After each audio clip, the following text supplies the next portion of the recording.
Not having your symptoms believed is anguish. It messes with your head. After a diagnosis, disbelief can become deadly. My name is Beatrice. I'm an artist based out of New York City, and I live with a chronic illness that attacks my vision.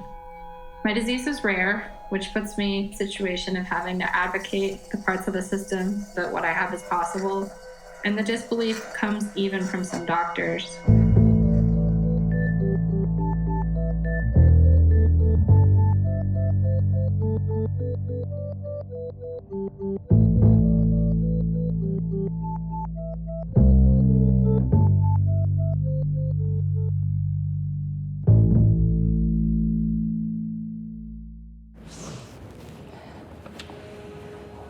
I first started noticing that there was something about me that was kind of wrong when I was 16. One night when I was at work, I realized that I couldn't really hear out of my left ear anymore. I went to the doctor, who recommended that I get a cochlear implant surgery. Whether or not that was actually what was wrong with me, they couldn't say. So I decided to live with the hearing loss.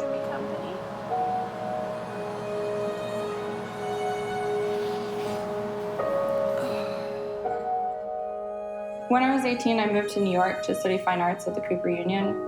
I'm just thinking about the composition a little bit. About 6 months into moving to New York, I started to have other symptoms. My joints got stiff.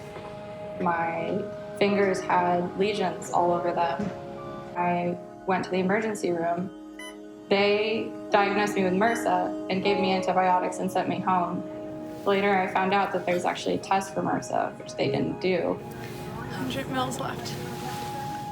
Once I was given antibiotics, what was a small set of lesions on my fingers quickly became a huge set of lesions on my wrists, my elbows, my knees.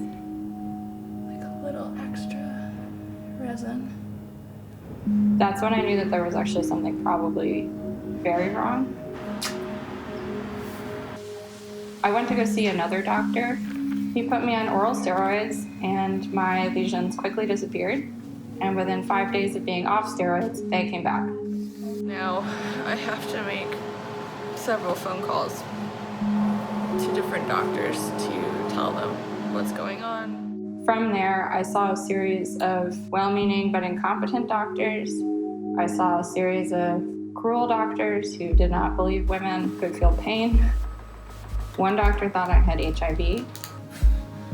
Another told me I should stop worrying and get a boyfriend. Another denied me treatment, and I later found out that he was arrested for negligence when a female patient died under his care. They all seemed to agree, however, that I was just too young to be sick. Monogrammed pill cases. They so specifically targeted it to me. Are you sure this isn't the chemicals that you're using in the studio when you're making your art? This must be psychosomatic. Maybe you should see a psychiatrist. Then one day I went blind. It took my blindness for a doctor to take me seriously, and finally at 21 I was diagnosed with CRION, an extremely rare disease. The taxon was 24th of January? Yeah, about December. There's no set treatment plan for how to live with this condition. So for the last 8 years, I've had to learn how to live with it. I take leucovorin once a week. I take methotrexate subcutaneously once a week. I take Adderall every day to give me artificial energy. I don't have ADHD. I also get IVIG infusions every 6 weeks.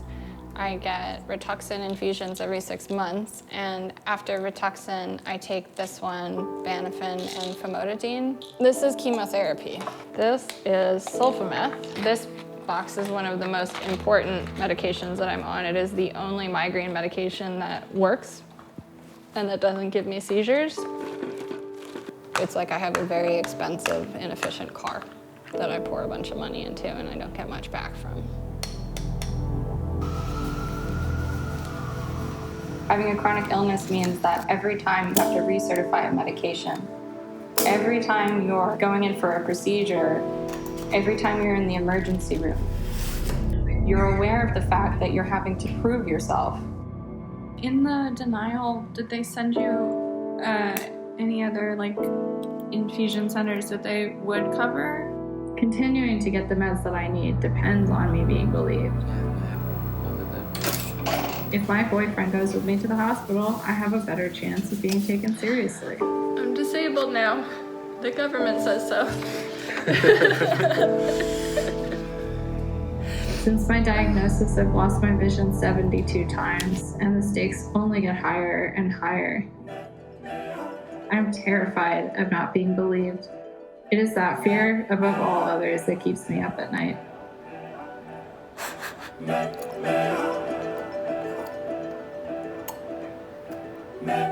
I